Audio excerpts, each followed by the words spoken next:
क्रिस्का recording studio Ekangar सराय।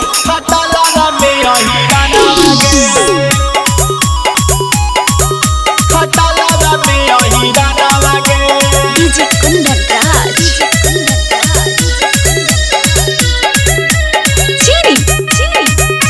Presented by क्रिस्का अभी जहिया से तोरा देखल खुने जादो जिला गौना उन खर मनावा गे।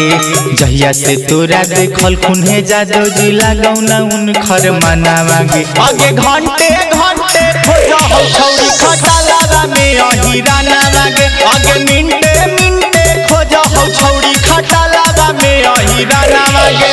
आगे जागे करौआ धीरतिया जब जब करह उन खर मनावा गे।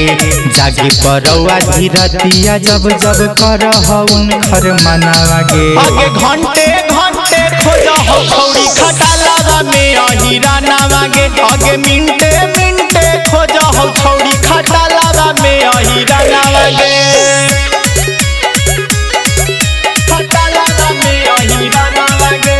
डीजे कुंदन राज खटाला में अहिरा नावा गे।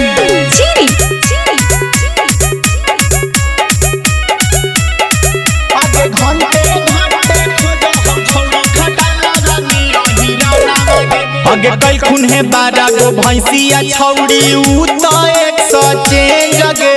कहरा देथुन खटालावे में छौरी तोरा ट्रेंड गे।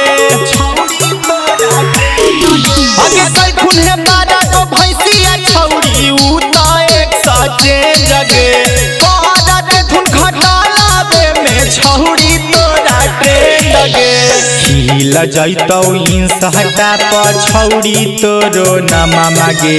हिल जैतौ फेसबुक पर छौरी तोरो नामा मागे। आगे घंटे घंटे खोजा हो छौरी खटाला में अहिरा नावा गे। आगे मिनटे मिनटे खोजा हो छौरी खटाला में अहिरा नावा गे। खटाला में अहिरा नावा गे। डीजे कुंदन राज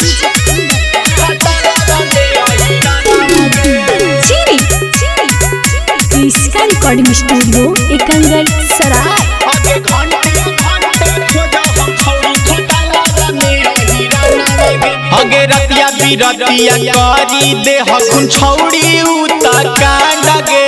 जातिए के हखुन उता अहिरे बारांड गे। आगे रतिया बिरतिया करी दे हखुन छौरी उता कांड गे। आगे जातिए के हखुन उता अहिरे बारांड गे। राइटर अवनी सावा के मानी ले कहनावा गे।